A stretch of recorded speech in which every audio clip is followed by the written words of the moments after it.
Ikhwan dan akhwat yang dirahmati oleh Allah Subhanahu wa taala, pada kesempatan kali ini kita akan membahas tentang kunci-kunci rezeki, ya. Bahwasanya ada hal-hal yang dianjurkan oleh syariat untuk kita jalani, untuk kita perhatikan agar rezeki dimudahkan kepada kita. Tentunya masalah rezeki, masalah harta adalah suatu hal yang sangat wajar bagi seorang manusia suka dengan harta, suka dengan aset, suka dengan kekayaan, ingin tidak hidup dengan kekurangan. Ya, dan Allah sudah menyebutkan tentang sifat manusia dalam Al-Quran, di antaranya firman Allah Subhanahu wa taala, "Wa tuhibbunal mala hubban jamma." Dan kalian mencintai harta dengan kecintaan yang dalam. Demikian juga kata Allah Subhanahu wa taala, "Wa innahu lihubbil khairi lasyadid." Dan sungguhnya manusia itu sangat cinta kepada al-khair. Al-khair di sini ditafsirkan oleh para ahli tafsir dengan harta. Itu kecintaannya terhadap harta sangat kuat, ya, sangat kuat. Oleh karenanya wajar jika kemudian orang-orang khawatir dengan kemiskinan, kemudian berusaha mencari harta, karena namanya kemiskinan adalah suatu hal yang tidak mengenakan, suatu hal yang tidak mengenakan, apalagi sampai seorang tidur dalam kondisi lapar, ya. Kemudian terkadang bukan dia saja yang lapar, terkadang istrinya ikut lapar, anak-anaknya ikut lapar. Maka ini suatu perkara yang sangat menyedihkan. Karenanya di antara doa Nabi sallallahu alaihi wasallam, beliau pernah berdoa, "Allahumma inni a'udzubika minal ju', fa innahu bi'sad dhaji'." Ya Allah, aku berlindung kepada Engkau dari rasa lapar, karena itu adalah teman tidur yang paling buruk. Ya, seorang tidur dalam kondisi lapar, terkadang bukan cuma dia, bahkan keluarganya juga lapar. Kenapa? Karena kekurangan harta. Makanya kita dapati dalam banyak hadis juga Nabi SAW berlindung daripada kefakiran. Seperti dalam hadis yang sahih yang diriwayatkan oleh Imam Ahmad dari Abu Hurairah radhiyallahu anhu, beliau berkata, "Kana Rasulullah SAW yaqul." Adalah Rasulullah SAW berdoa, "Allahumma inni a'udzubika minal faqr wal qillah wal dhillah wa a'udzubika min an azlim aw uzlam." Yang artinya, Allah, aku berlindung kepada Engkau dari kefakiran, ya, dari memiliki sedikit, dari kehinaan, dan aku berlindung kepada Engkau dari berbuat zalim atau dizalimi oleh orang lain. Demikian juga Nabi SAW berdoa, "Allahumma inni a'udzubika min fitnatil ghina wa min fitnatil faqr." Ya Allah, aku berlindung kepada Engkau dari fitnah akibat kekayaan dan juga dari fitnah yang timbul gara-gara kemiskinan. Kita tahu kemiskinan terkadang menghalangi orang dari banyak kebaikan, terkadang menghalangi seorang dari ibadah, ya, bahkan terkadang menjerumuskan orang dalam kemaksiatan, ya, dalam pencurian dan yang lainnya, ya. Ya, terkadang seorang menjual dirinya gara-gara alasan kemiskinan dan yang lainnya. Oleh karenanya kemiskinan, ya, kefakiran adalah perkara yang secara naluri manusia tidak disukai. Oleh karenanya manusia wajar jika kemudian suka dengan harta, mencari harta, ya. Tentunya itu pun diatur oleh syariat, tetapi keinginan kita memiliki aset, memiliki harta adalah suatu perkara yang natural, suatu perkara yang manusiawi. Kita tidak perlu ngaku-ngaku saya tidak butuh harta. Saya rasa mungkin ada, tapi itu sangat langka, ya. Tapi kalau orang Bandung, wallahu alam, ya. Saya rasa kita semua butuh dengan apa? Dengan harta. Oleh karenanya doa untuk minta rezeki banyak, ya. Nabi SAW setiap pagi berdoa, "Allahumma inni as'aluka ilman nafi'an wa rizqan tayyiban wa amalan mutaqabbala." Setiap pagi Nabi berdoa, "Ya Allah, aku mohon kepada Engkau ilmu yang bermanfaat. Aku mohon kepada Engkau rizki yang baik, ya. Dan aku mohon kepada Engkau amal yang diterima." Bahkan dalam salat kita selalu berdoa tatkala duduk di antara dua sujud, ya, warzuqni, ya. Wa afini wa afu anni, warzuqni, ya. Ya Allah, berilah rezeki kepadaku. Kita baca setiap duduk di antara dua sujud. Hadirin dan hadirat yang dirahmati Allah Subhanahu wa taala, ya. Karena pentingnya rezeki, ya, sampai para anbiya dahulu juga mendoakan keluarga mereka untuk mendapatkan rezeki. Sebagaimana kisah Nabi Ibrahim alaihissalam tatkala meletakkan putranya dan istrinya di kota Mekah. Rabbana inni askantu min dzurriyyati biwadin ghairi dzi zar'in inda baitikal muharram Rabbana liyuqimus shalah faj'al af'idatan minan nasi tahwi ilaihim warzuqhum minats thamarati la'allahum yashkurun. Kata Nabi Ibrahim alaihissalam, ya Rabbku, sungguhnya aku meletakkan anakku, yaitu keluargaku, di lembah ini yang tidak ada tumbuhan sama sekali, agar mereka bisa menegakkan salat. Ya Rabbku, ya, jadikanlah hati-hati manusia condong kepada mereka, itu rindu kepada kota Mekah. Warzuqhum minas samarat, dan berilah rizki kepada mereka berupa buah-buahan. La'allahum yashkurun, semoga mereka bersyukur. Kalau perkaranya rizki bukan perkara yang penting, ngapain Nabi berdoa tiap pagi? Ngapain setiap salat Nabi berdoa? Ngapain Nabi Ibrahim tidak mendoakan keluarganya? Ya, dia seorang mengkhawatirkan dirinya dan juga mengkhawatirkan keluarganya. Ingin Allah memberi rezeki kepada kita, kepada keluarga kita, ya. Apalagi keluarga akan kita tinggalkan. Kita berdoa kepada Allah, suatu hal yang sangat wajar, ya.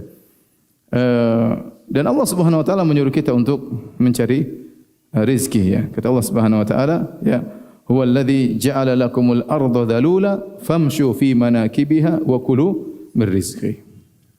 Dialah yang telah menundukkan bumi bagi kalian, maka pergilah ke penjuru bumi, ya.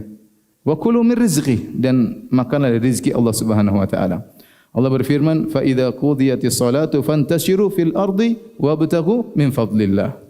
Kalau kalian sudah selesai salat Jumat, bertebarlah di atas muka bumi dan carilah karunia Allah Subhanahu wa taala. Jadi pentingnya rezeki kita sama-sama tahu, ya. Kalau antum enggak punya rezeki juga mau ikut pengajian susah, ya enggak? Enggak punya motor mau ikut pengajian susah. Enggak punya kuota, enggak bisa nonton juga di YouTube, susah.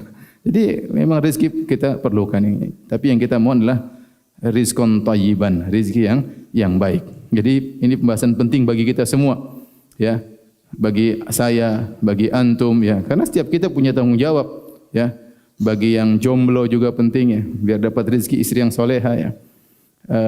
Bagi yang punya perusahaan juga perlu berdoa, ya, agar, ya, misalnya perusahaannya stabil, agar dia bisa mensyukuri rezeki Allah Subhanahu wa taala, ya.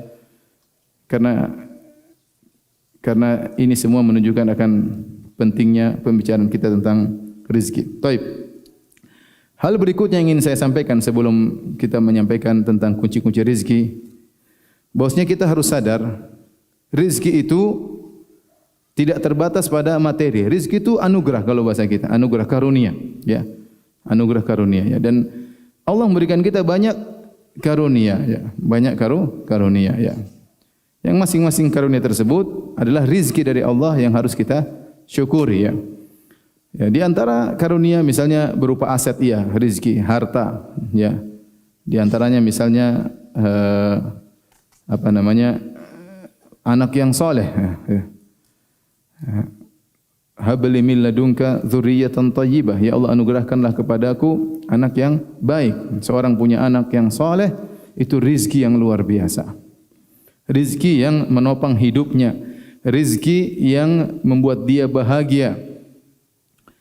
Di antara rizki juga seperti istri yang solehah, suami yang soleh. Kata Nabi SAW, arba'atun minas sa'adah, 4 perkara, atau arba'un minas sa'adah, 4 perkara yang termasuk kebahagiaan. Di antaranya apa? Zaujatun salihah, ya. Istri yang salihah. Di antaranya baitun wasi', rumah yang luas. Di antaranya markabun hani, ya, itu tunggangan yang enak untuk dinaiki. Itu di antara rizki, ya.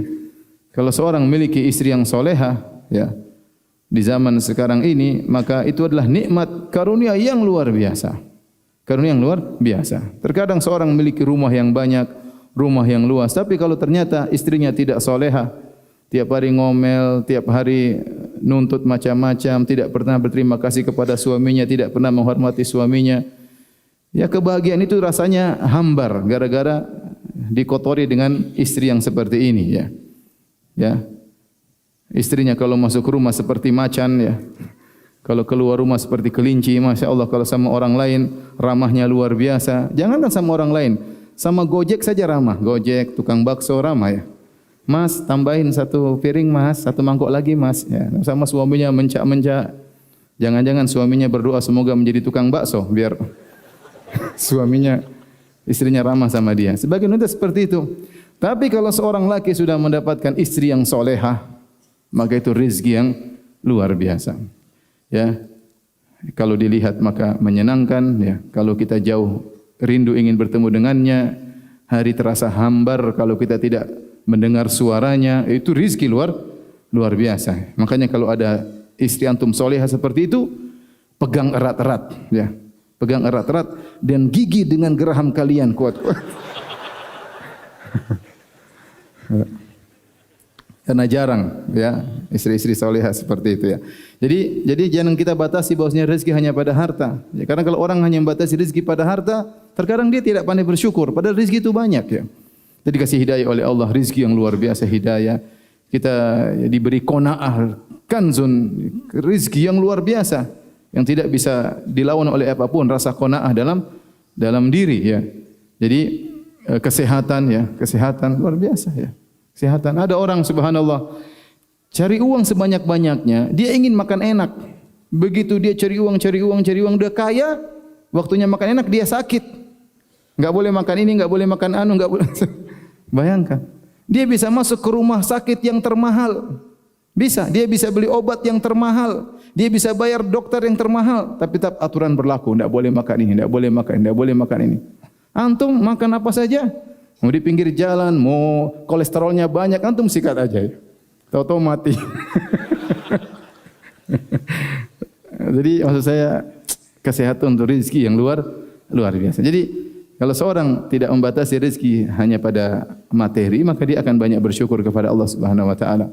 Dan benarlah sabda Nabi sallallahu alaihi wasallam, "La tanzuru ila man fawqakum, walakin inzuru ila man asfala minkum, fa innahu ajdaru alla tazdaru ni'matallahi alaikum." Jangan selalu lihat ke atas, tapi lihatlah ke mana? Ke bawah, karena itu akan buat kalian tidak meremehkan karunia Allah Subhanahu wa taala ya. Baik. Perkara berikutnya yang saya sampaikan juga ya. Bahwasanya rezeki memang sudah dicatat oleh Allah Subhanahu wa taala. Dicatat oleh Allah Subhanahu wa taala. Rezeki kita tidak akan tertukar.